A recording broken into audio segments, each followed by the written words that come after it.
The Lorvith Empire had never feared another species. For thousands of years, they had expanded, assimilating or annihilating weaker civilizations. They operated with cold efficiency, their vast fleets patrolling the stars, their technology so advanced that most wars ended before they began. When they turned their gaze to Earth, it was not out of necessity, but curiosity. Humanity had done something few other species had managed, expanded recklessly, survived countless self-inflicted disasters, and yet somehow thrived. More perplexing, their culture was chaotic, illogical, and disturbingly resilient. Emperor Sauron saw Earth as nothing more than a primitive backwater, barely worth a footnote in the Empire's records. The humans had not yet achieved full interstellar travel, nor had they demonstrated technological prowess that could threaten the Empire. However, their population dynamics were intriguing, particularly their female population. Reports indicated that human women were the driving force behind much of their social cohesion, scientific progress, and political maneuvers. Sauron's advisors suggested an experiment: abduct a small sample of human females, study them, and determine if there was anything of value to extract before humanity was inevitably absorbed into the Empire. It was a routine mission. The Lorvith deployed a small fleet, their stealth ships slipping unnoticed into Earth's atmosphere.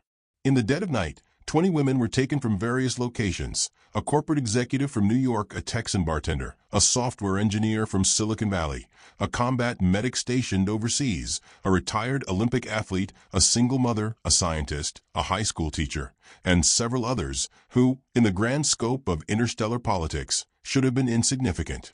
The abductions were seamless, paralysis beams activated, transporters locked on, and in less than 10 minutes, the selected specimens were aboard the Lorvith research vessel, bound for the Empire's core systems. Commander Zalvorin, an esteemed military tactician, oversaw the operation with detached indifference. He had conquered worlds, broken civilizations, and crushed countless rebellions. Yet he had never encountered a species so bizarrely unpredictable. He was fascinated, but unimpressed. Their military was weak, their technology outdated, and their leaders short-sighted.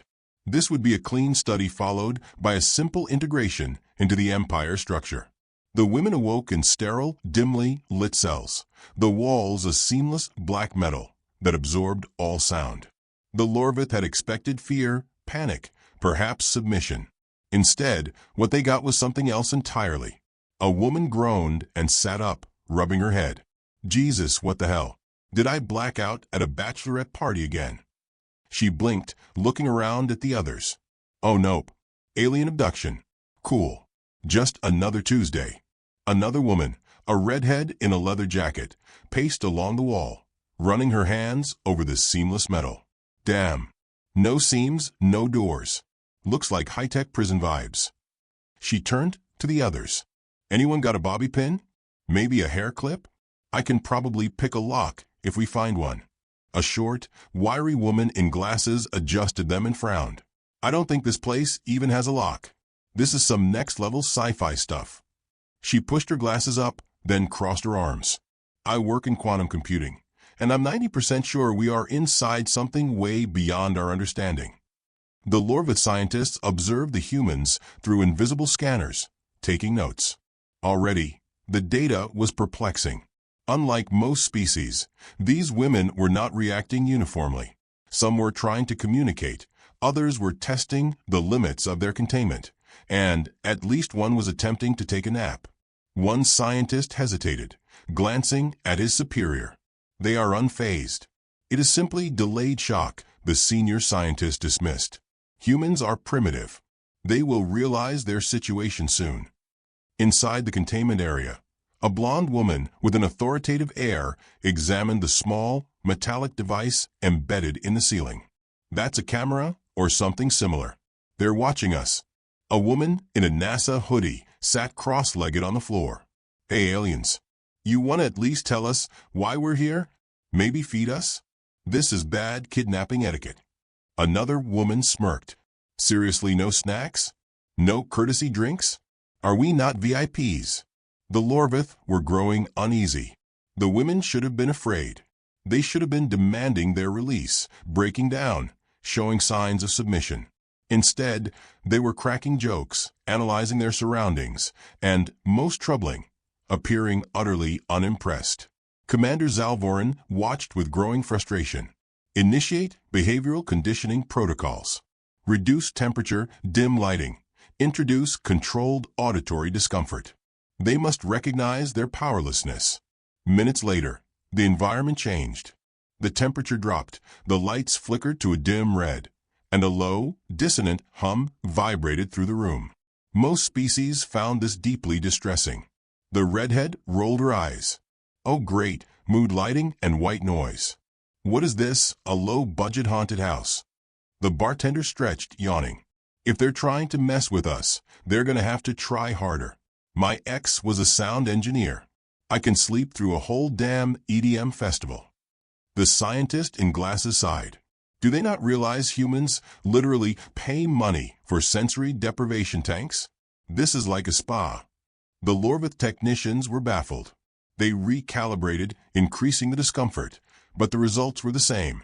Some of the women even started treating it like a game, attempting to outlast the discomfort. Commander Zalvorin's patience wore thin.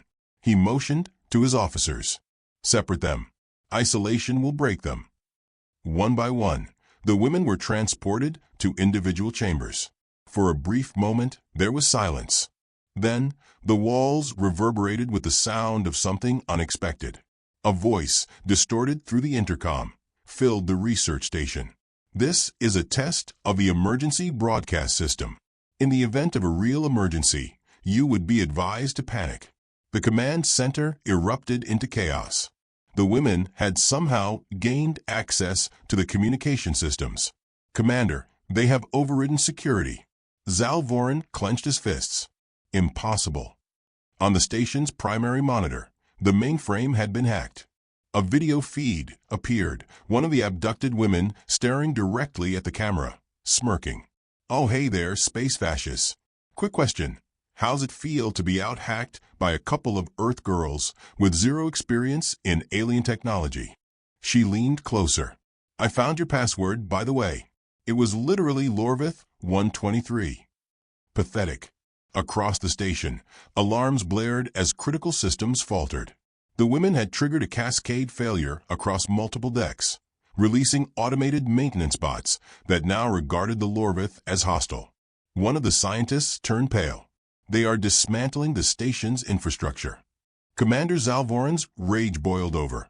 How? Sir, a panicked officer responded. They appear to be improvising. The final straw came when the station's lighting system shut down, replaced by flashing neon colors. Loud music, something fast, chaotic, and distinctly human, blasted through the speakers. One scientist clutched his head in agony. What is this auditory assault? A technician scanned the sound waves, struggling to interpret. I believe it is something called Beastie Boys. Commander Zalvorin knew then that they had made a mistake. These creatures were not merely primitives. They were not afraid, nor were they powerless. They were unpredictable, chaotic, and disturbingly adept at turning any situation to their advantage. And worst of all, they seemed to be enjoying themselves. He had underestimated them. A fatal mistake. The first signs of the abduction were dismissed as isolated incidents.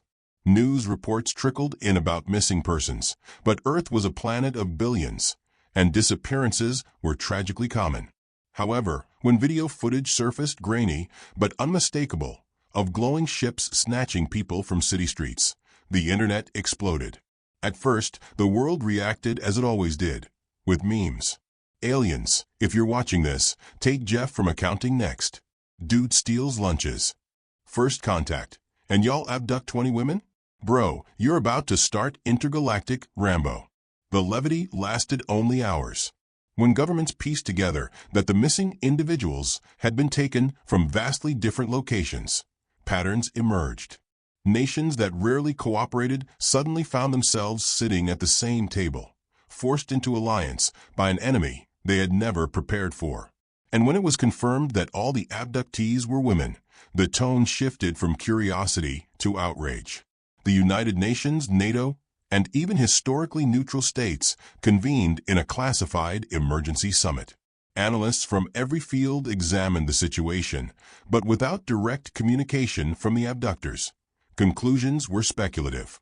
Some proposed diplomacy, others suggested passive observation. And then there were those who knew better. One such individual was General William Grayson, a battle-worn veteran of too many conflicts, who had spent most of his life being underestimated. He stood at the edge of the war room, arms crossed, expression carved from stone. "Let me get this straight," he said, breaking the tense silence. A highly advanced alien species traveled across the galaxy, ignored every military installation, and specifically took 20 of our civilians, our women. And some of you think we should wait to see what they want. A diplomat adjusted his tie. "General, we don't even know if they mean harm." Grayson's jaw tightened. "Son, if they meant well, they would have sent a goddamn envoy instead of a kidnapping squad." Across the table, a Secret Service analyst, Sophia John, leaned forward. "We're operating on incomplete data. What we do know is that an external force has openly violated Earth's sovereignty. We also know that these women haven't been returned, and if they were abducted for biological, technological, or psychological analysis, time is not on our side." The tension in the room thickened. Grayson looked around at the gathered officials, seeing hesitation in some and fury in others. He knew hesitation was a death sentence. Earth had always been divided, but this was different. This was existential.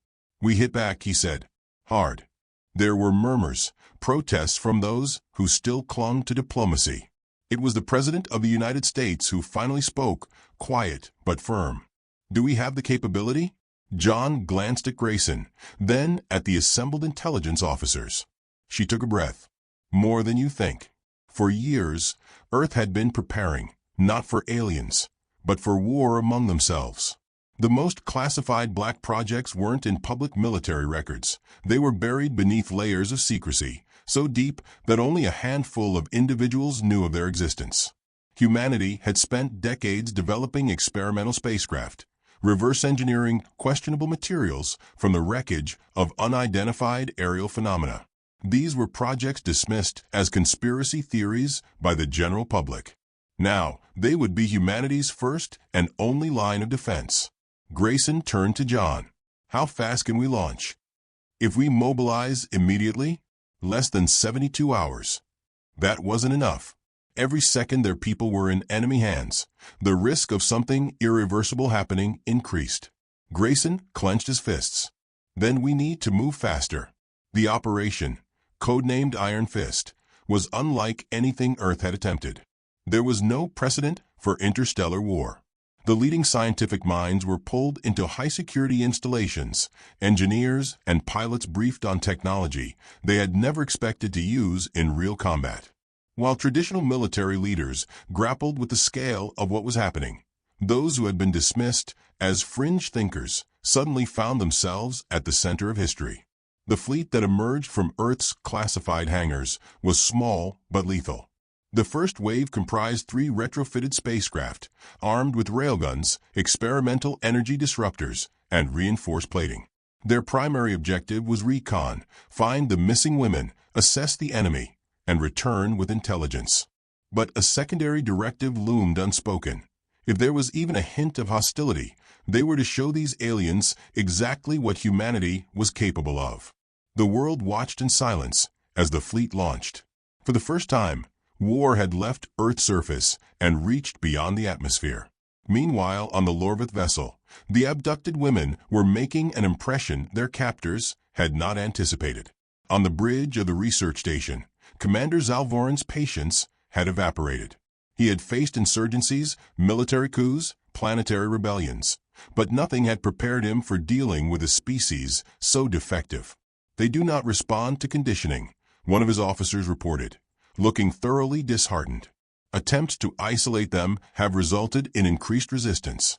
Some have even formed what appears to be leadership structures." Zalvoran scowled. "Explain." The scientist hesitated. "They are problem-solving, Commander. We separated them to weaken their morale, But instead, they have developed workarounds. One of them appears to have gained control of the station's lower-level maintenance systems. Another has reprogrammed our AI assistant into speaking in what I can only describe as sarcastic riddles. Zalvoran turned toward the monitor, where a new transmission had just overridden their secured communications. The face of a human woman appeared, smirking. "Hi, me again," she said casually. "Just wanted to let you guys know that we figured out how to bypass your internal lockdown. Hope that's not, like, a huge problem for you." The screen flickered, then changed to a looping image of a cat knocking a glass off a table. The Lorvith officers recoiled in horror. "What is this madness?" one of them gasped. Zalvoran's eye twitched. "Commander to security. Contain them now." Before the order could be carried out, the station's alarms blared. The Lorvith turned in unison to their sensors. Something was approaching at impossible speeds. The humans had arrived. The first strike was surgical. Earth's fleet had no intention of making this a prolonged conflict. An electromagnetic burst detonated outside the station, frying external sensors and jamming communications. Before the Lorvith could react, the lead ship, the USS Liberty, fired its railguns. Kinetic projectiles, simple yet brutally effective, tore through the station's external defenses. Inside, the captured women heard the deep, resonant booms through the walls. One of them grinned. Took him long enough. Chaos erupted in the Lorvith ranks. The arrogance that had defined them minutes before had crumbled. Their enemy was not primitive. The attack was precise, methodical. No wasted energy, no warning shots. Humanity had come for their own, and they had come angry. Zalvoran barked orders, but it was already too late. The human fleet moved with terrifying efficiency. Lorvith ships attempted to reposition, but their systems had been compromised. The women had already sabotaged internal controls. The research station was on borrowed time. The USS Liberty hailed them, and for the first time in his career, Zalvoran felt something unfamiliar. Dread. The screen flickered, and General Grayson's face appeared. "You've made the worst mistake of your species' existence," Grayson said, voice cold and deliberate. "You took something from us. We're here to take it back." Zalvoran straightened. "Human, you do not understand the magnitude of your actions. We are the Lorvith Empire. We." Grayson cut him off. "Don't care. Stand down, release our people, and maybe we don't reduce your fleet to scrap." Zalvoran sneered. "You are outmatched." Grayson smiled without humor. "You have no idea who you're dealing with." The next moment, the human fleet unleashed hell. What should have been an overwhelming advantage for the Lorvith turned into a massacre. Earth's forces operated under one guiding principle. Humans did not lose. They adapted. They endured. And, when pushed, they hit back harder. In less than an hour, the once proud Lorvith research station was crippled. With their ships disabled, their systems compromised, and their prisoners now breaking free from containment, the Lorvith did the unthinkable. They surrendered. And as the women were reunited with their rescuers, as the fleet turned back toward Earth with victory secured, one message was broadcast across the galaxy, loud and clear. Earth was not to be trifled with. The wreckage of the once imposing Lorvith research station drifted in the void, its once pristine hull marred by gaping holes and scorched metal. Inside, what remained of the Lorvith command struggled to maintain any semblance of control. The air was thick with the acrid scent of burning circuits, and the dim emergency lighting cast long, flickering shadows over a bridge that had never known defeat. Until now. Commander Zalvoran stood rigid at the helm, his uniform torn, his once imposing posture betrayed by the subtle tremor in his hands. He had faced wars, crushed rebellions, and razed entire planets, yet nothing had prepared him for this nightmare. The enemy before him wasn't superior in numbers, nor did they wield technology beyond comprehension. No, their weapons were crude, their fleet laughably small compared to the might of the Lorvith Empire. And yet they had won. Across the bridge, his officers worked frantically, their usual efficiency reduced to panicked chaos. Reports streamed in, each one worse than the last. Their communication systems remained compromised, overridden by the same group of human captives they had so arrogantly underestimated. The station's defense network was unresponsive, its controls locked by a security bypass so absurdly simple that even their most junior engineers should have prevented it.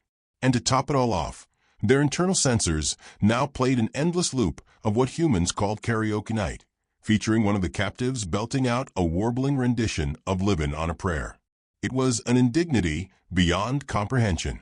Zalvorin clenched his jaw, his mind racing for solutions. He turned toward his remaining officers. Status on fleet reinforcements? A technician swallowed hard. Sir, they refused to deploy. Silence fell over the bridge.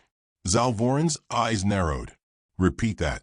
The officer hesitated, then forced himself to meet his commander's gaze. The High Council has rescinded their support. They believe this engagement is a lost cause. Their official statement is that the Lorvith Empire does not waste resources on battles it cannot win. For the first time in his long and decorated career, Zalvorin felt something foreign coil in his chest: humiliation. His own empire had abandoned him. The very civilization that had prided itself on absolute dominance now deemed him and his station a footnote in history, a lesson in failure. Failure. The word burned. Before he could respond, the bridge's main screen flickered to life. The image that appeared made his skin crawl. A human. But not just any human. General William Grayson, the man responsible for orchestrating Earth's retaliation, stared back at him with the cold amusement of a predator that had already decided the outcome of a hunt. "Hey there, Commander," Grayson said, his tone casual but edged with something lethal. "How's the whole superior species thing working out for you?" Zalvorin straightened, willing his voice to remain steady. "If you believe this battle has given humanity an advantage, you are gravely mistaken. You may have crippled this station, but the Lorvith Empire is vast. We will retaliate. Your actions have signed your species' extinction." Grayson leaned forward slightly. "See, that's what I was hoping you'd say. Because I did a little research on your people while I was up here, and you know what I found? A pattern." He smirked.